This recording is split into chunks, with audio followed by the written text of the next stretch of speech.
essaie d'attirer de nouvelles opportunités dans le centre. Dans un autre quartier qui est le Homborg, il n'y a pas de commerce, il n'y a pas de restaurant par exemple, pas de café, il n'y a rien.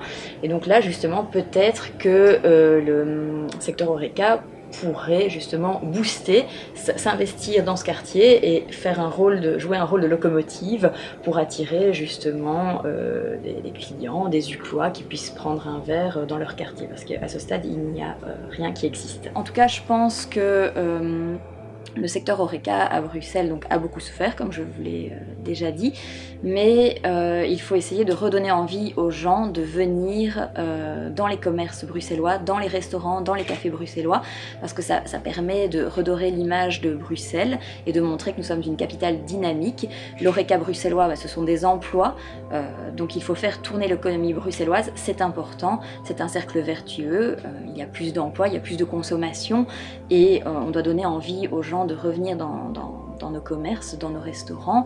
On a une offre très variée, très diversifiée, donc c'est important de donner envie aux gens de venir chez nous. Le secteur Horeca doit en tout cas s'adapter avec son temps. On est désormais au 21e siècle. Aujourd'hui, les jeunes utilisent énormément des applications pour commander leurs repas et qu'ils se fassent livrer leurs repas chez eux via Deliveroo, Uber Eats et j'en passe. Donc ils doivent essayer de se moderniser et de s'adapter, et justement je pense que ces deux choses sont complémentaires, ce n'est pas concurrentiel.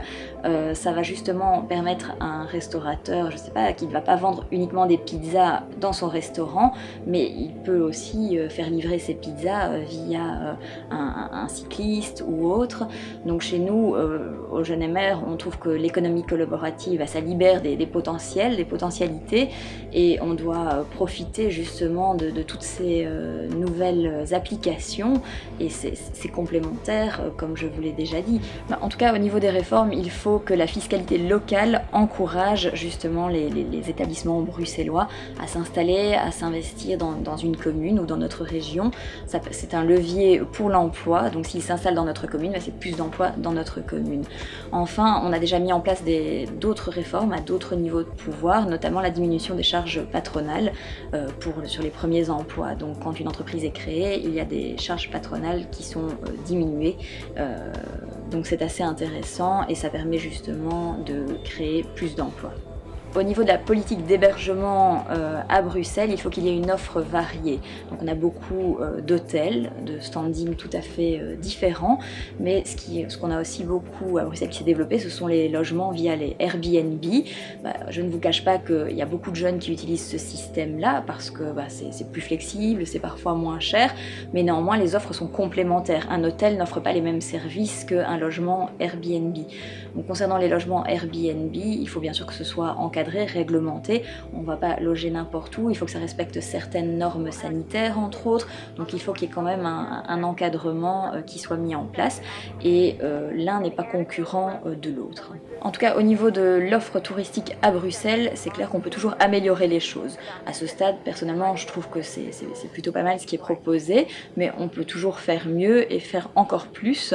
Voilà, donc maintenant avec les réseaux sociaux, on peut présenter Bruxelles différemment, montrer peut-être des coins sympathiques où il est agréable de se promener, de manger, de prendre un verre. Ça permet justement de montrer une autre image de Bruxelles.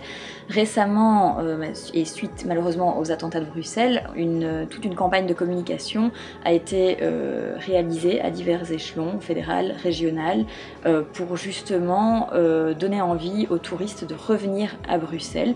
Il y avait certaines nationalités qui avaient peur de venir à Bruxelles, et donc il y a toute une campagne de communication qui a été réalisée pour dire venez à Bruxelles, c'est sûr, il y a des chouettes trucs à faire, il y a des chouettes choses à visiter, c'est une belle ville, il y a plein d'atouts, et donc vous êtes les bienvenus et vous ne le regretterez pas parce que vous passerez du bon temps ici chez nous. Concernant l'économie collaborative, le centre Jean Gol OMR a sorti un livre récemment qui s'appelle justement Libérer le potentiel de l'économie collaborative. collaborative. Donc l'économie collaborative est vraiment un levier formidable qui va répondre aux besoins des citoyens, et c'est complémentaire avec justement ce qui est l'offre classique en termes de restauration, café, hôtellerie. Donc je ne pense pas que le secteur Horeca doit avoir peur d'Airbnb par exemple. Justement, ça répond à une autre demande. Les services ne sont pas les mêmes. Un hôtel offre un petit déjeuner, la restauration, il y a parfois des spas dans les hôtels. Dans un Airbnb, là, la personne, c'est comme si elle était dans un studio, dans un appartement, comme si elle était chez elle. Voilà, donc il n'y a pas les mêmes services qui sont proposés. Néanmoins, pour Airbnb, il est important que tout soit réglementé, que la personne ne loge pas dans un endroit qui est sale. Voilà, donc les services sont vraiment très variés et je pense que l'un n'empêche pas l'autre. Chez les Jeunes Aimers, on plaide pour plus de flexibilité dans le domaine des jobs étudiants. Et c'est chose faite, depuis le 1er janvier 2017, on prend désormais en compte le nombre d'heures à la place du nombre de jours, ce qui permet vraiment beaucoup de flexibilité pour le jeune qui souhaite travailler le matin dans une boulangerie ou dans un marché ou dans un petit commerce ou servir quelques boissons dans un café. Par ailleurs, le gouvernement fédéral a mis en place un tax shift avec une réforme fiscale et une diminution des charges salariales sur les premiers emplois. Donc cela peut inciter justement le secteur Horeca à engager plus facilement. Il ne paie pas de charges, les charges sont diminuées pour les premiers emplois qu'il crée au sein de sa petite entreprise ou de son restaurant. Le secteur Horeca peut également faire appel aux flexi-jobs. Ça marche bien en Flandre, ça marche moins bien en Wallonie. À Bruxelles, on peut qu'encourager les restaurateurs à faire appel à ces flexi-jobs. Ça permettra justement de combler certaines demandes en termes d'emploi.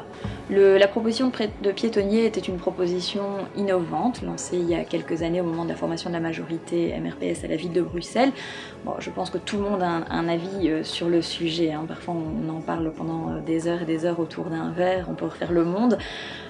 C'est bien en tout cas d'avoir des idées innovantes. C'est vrai qu'il y a des choses qui ne fonctionnent pas en termes de fluidité, de mobilité, d'information. Parfois on se trompe de route, on emprunte parfois certaines voies piétonnières sans avoir remarqué qu'on était dans le piétonnier. Donc on peut toujours améliorer les choses, c'est clair. On peut mettre davantage de jeux, de tables, rendre ce piétonnier beaucoup plus vert, plus agréable pour les citoyens. Et puis ce qu'on peut faire, c'est attirer des commerces de qualité pour que ce soit justement un lieu attractif. Donc voilà, je ne suis pas une pro ni une contre-piétonnier, je pense que c'est bien d'avoir des idées innovantes et qu'on peut toujours améliorer les choses. On peut toujours faire mieux, je l'ai toujours dit.